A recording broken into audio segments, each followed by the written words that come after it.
Welcome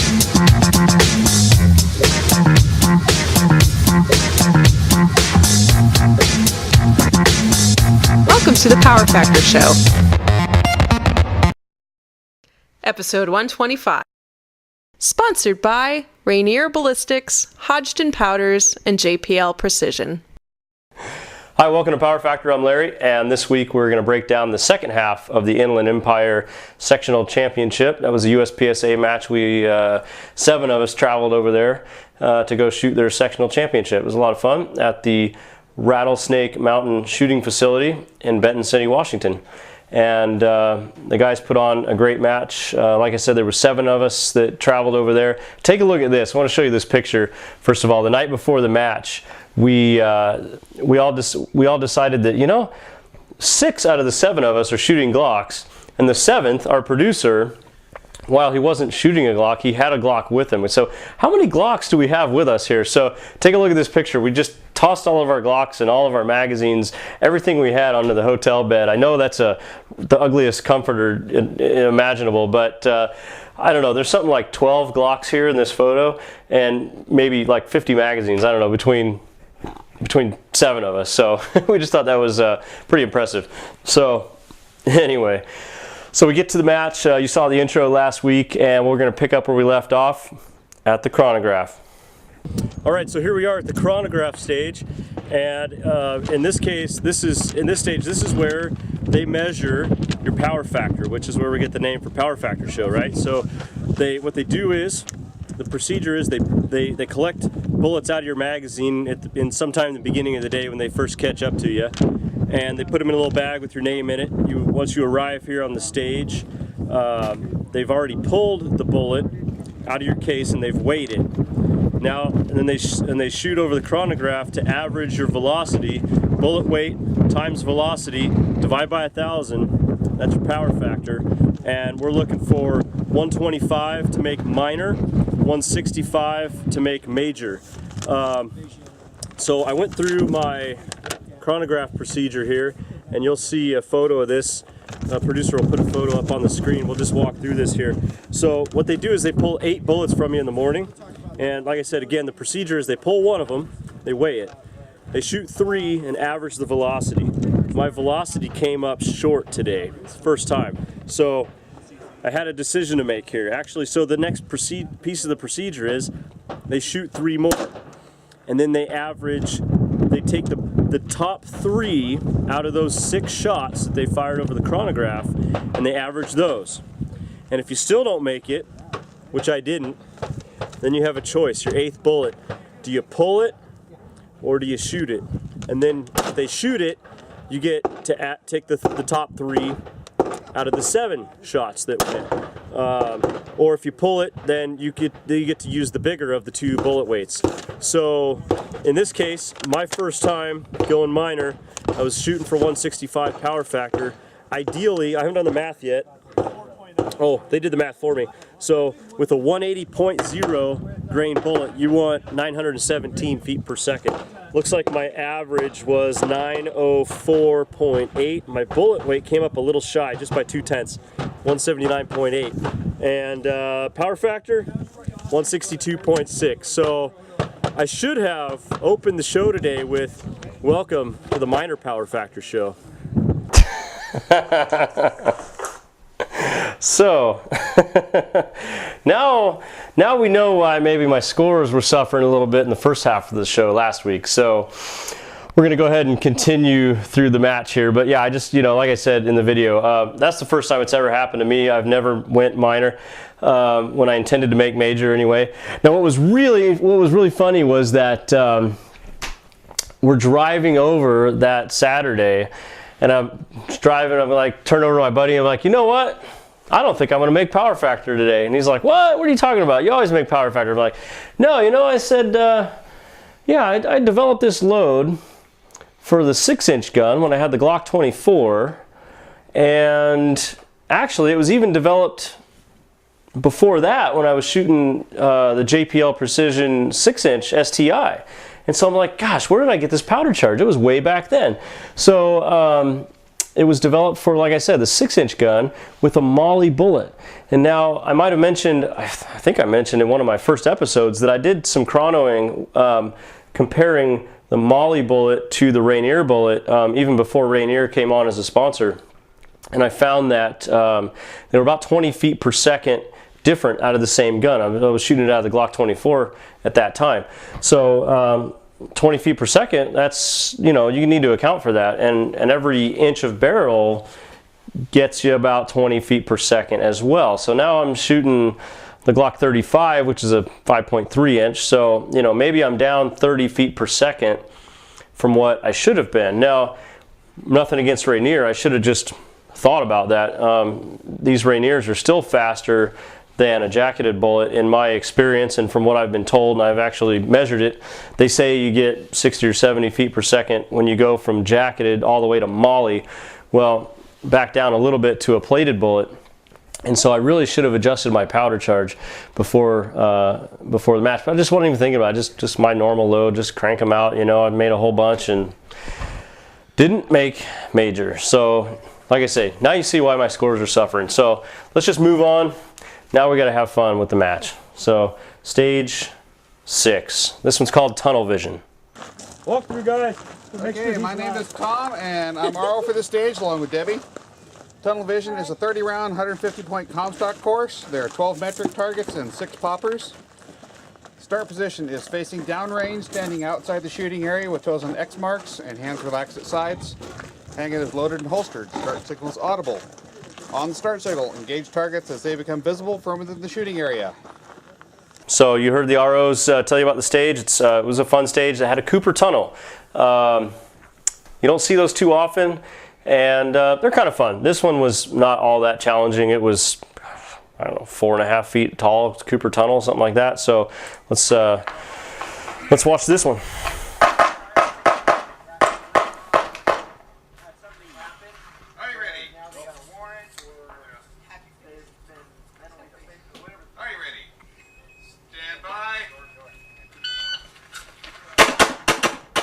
Okay, 246, going to the tunnel, kind of like sliding into second base there.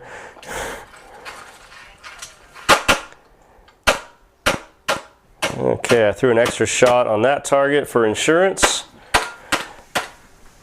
And I'm missing the poppers, so I decide I better reload again.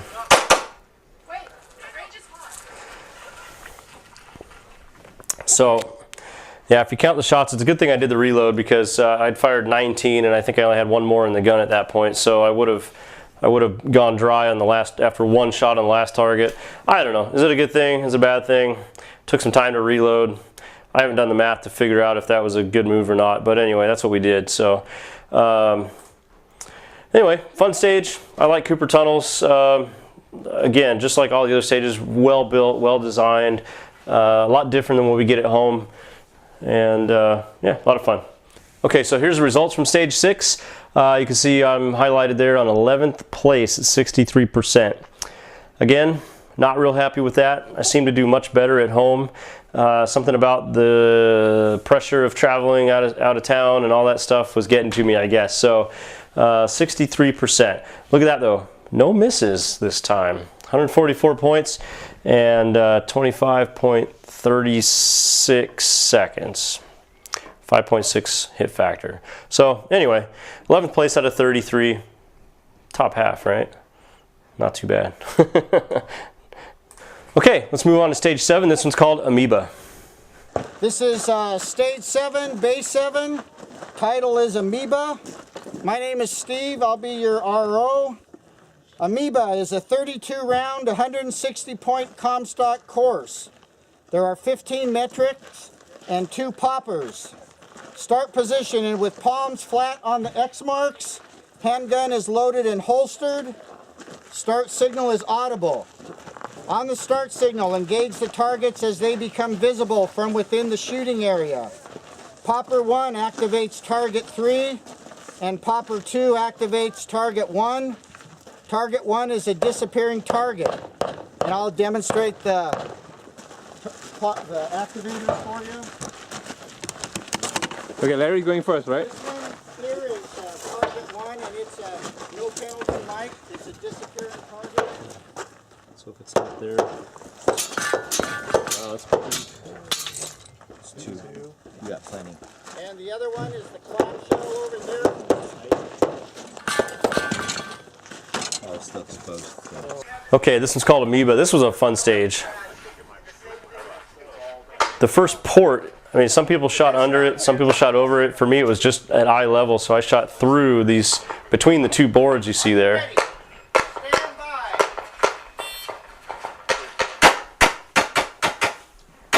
Okay, gonna come into the second doorway. You can't see the targets there, but I like shooting at low targets. It's always fun. Over here, we've got a couple of poppers and one drop turner, one swinger. My hat cam malfunctioned, so you didn't get the shooter's perspective on that one. But like I said, through this the third position, there was 2 poppers, a static target, a drop turner, and one of these max trap, I think they call them, or a clamshell, where you got the no shoot in front of the target. It just kind of opens up for a moment and it shuts again, and so you get this real small window of opportunity to throw 3 shots in there. Luckily, it was real close by. I mean, I don't know, maybe it was 4 yards. I don't know. So that wasn't too difficult. But now let's check the results. Okay, so here's the results. Once again, I got my name highlighted there. 16th place, 57.5%. What is going on here? Look at this, 30 penalty points. I had, I guess I had 3 mics on the stage. I don't remember shooting a no shoot, but in the last position, for some reason, there's 1 no shoot and there's a target on either side of it, and I came into that position and hammered my shots. And we went to look at the target, no holes in 1 target. I completely missed it twice. So I don't know what was going through my head that day. Just not my usual style, not my usual performance. So again, a lot of fun, great stage. I would love to take that stage design home and try again. Let's go look at the final stage of the match, stage 8. Championship. This is stage 8, Fight House. My name's Gerald, and I'm the RO for this stage along with Kathleen. Fight House is a 32-round, 160-point Comstock course. There are 16 metric targets. Start position is palms flat on X marks, and they're kind of faint, guys, but they're right there on the wall. On either side of the doorway, handgun is loaded and holstered. Start signal is audible. On the start signal, engage targets as they become visible from within the shooting area. And again, on the far part of the course, we've got a little U section there. Just make sure we keep our muzzle downrange. Any questions? This was a kind of a shoot house stage, multiple ports, multiple doorways, real tight, fast movement. My kind of stage. I really like this kind of stage. Palms flat on X's. So we start positions, palms flat on X's. Stand by. See if you can keep up with me here.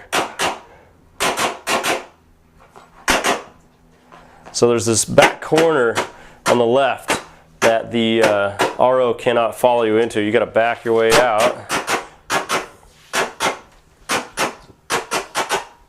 All right, tons of fun. Good way to finish out the day. Let's look at the hat cam. Okay, so here we go from the hat cam. And the RO tells me palms flat. All right, here we go. Stand by.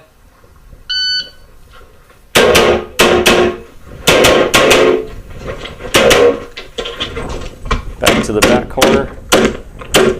Real awkward, real tight little slit in the wall there. Trying to be as fluid as I can there at the end. So great stage, lots of fun. Good way to end out the day, finish out the day there. 8th place, not bad for shooting minor, huh?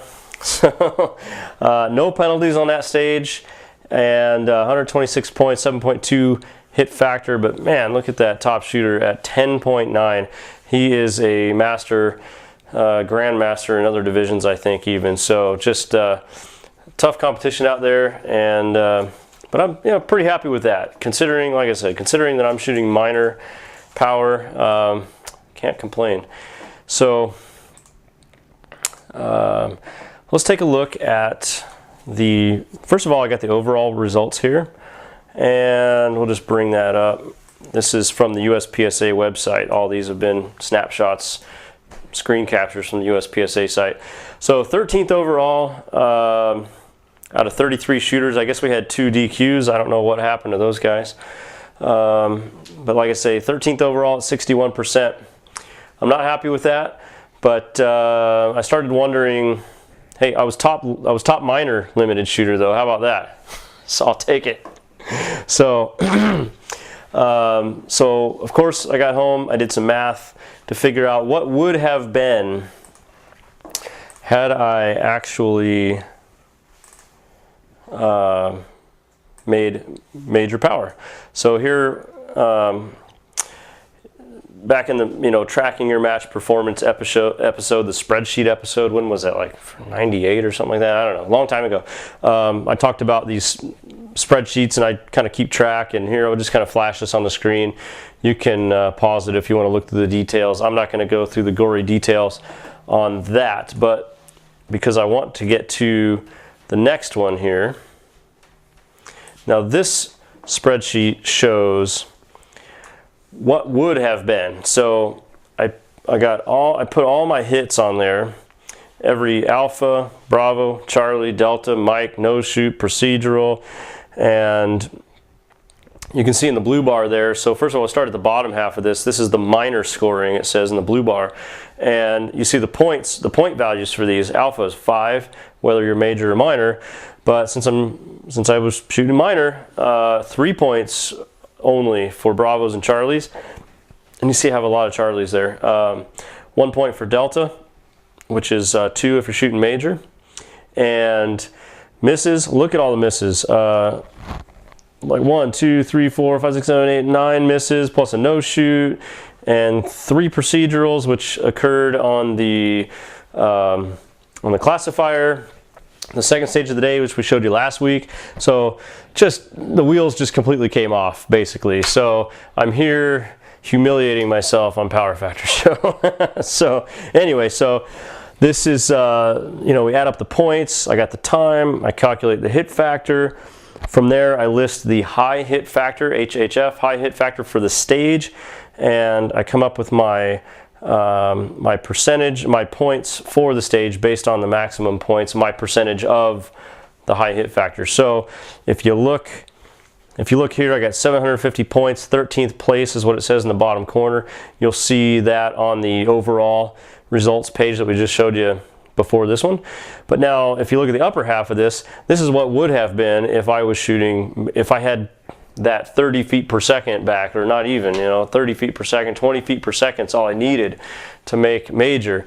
And I would have been 8th place, which I would have been much happier with on that match. So I don't know, I can pretend I was 8th place and feel a little bit better about myself. I'm definitely going to load my ammo hotter in the future. What's funny is I made up, I took a snow day off work one day and I made up 800 rounds of this stuff. So I used like 300 that day, so I've got about 500 more. I'm just gonna go use it in IDPA. It's almost major and all I need is minor, so I'm gonna go shoot that ammo in IDPA, and maybe I'll even declare minor at a match and L10 minor and just shoot it locally at USPSA. Okay, so again, thanks for watching that. That was a heck of a lot of fun. Again, like I said before, take those stage designs if you want and run them at your own club. They were really, really top-notch stages. This was a level 2 match, which when you get to that sectional championship, a USPSA section it depends on geography, but like in our section, it's like 6 clubs are part of the section.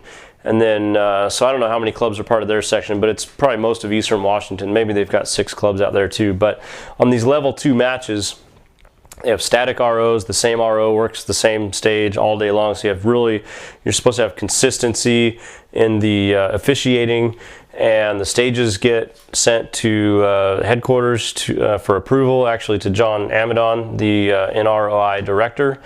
And, they put on a good show. It's, a little bit more than a club match, and the production value was higher than a club match, and it really showed. It was tons of fun. Totally going to do it next year, and I'm going to do better next year. So I'm going to bring my A game. next year, not let the match pressure get to me and not crumble under pressure. So anyway, trivia question. Here we go. Trivia question this week. We came up with a good one. Go back to the beginning of this episode. We showed you a big pile of Glocks. And this is going to be similar to the Reloading with Ron episode, where the trivia question was, how many 223 bullets did he have on a shelf? So here's the question for this week. How much ammunition would all those magazines hold that were tossed out there on the bed? I'll give you a hint. You'll get pretty darn close if you know a couple of things. There's one 33 round magazine out there. They're all factory Glock magazines. The ones with colored base pads on them were mine. Everything out there was 9mm except for mine. So maybe that's enough of a hint, enough of a clue. I don't even know the answer myself. I'm going to have to do the legwork to figure it out. So we're in this together. So hopefully you enjoyed that episode, both back-to-back episodes of that. I enjoy watching it a lot more than I like looking at the results, that's for sure. So again, at least at the time we're filming this, we're taking some stage designs. We're going to do another stage design review episode. So send us your stage designs to our email address, powerfactorshow@gmail.com. Send your trivia answer to the same email address, and check us out on Facebook, YouTube, and if you like what you see, go to our homepage, www.powerfactorshow.com, and click the donate button. That'd be nice. The show's free. The show's always going to be free, but you know, we spend time, we spend money to deliver the program. So hopefully you enjoy it. Thanks for watching, and see you next week.